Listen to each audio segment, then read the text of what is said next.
Hands on the Wheel. Hands on the Wheel, stylized as Hands on THW Heel, is a song by American hip-hop recording artist Schoolboy Q, released on April 3, 2012 as the second single from his second album, Habits and Contradictions 2012. The song, produced by Best Kept Secret, features a guest verse from fellow American rapper $AP Rocky.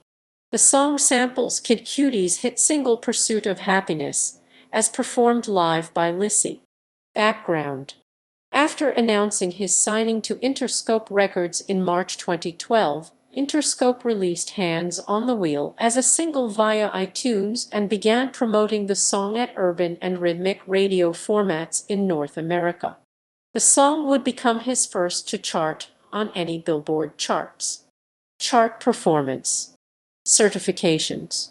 Release history. References.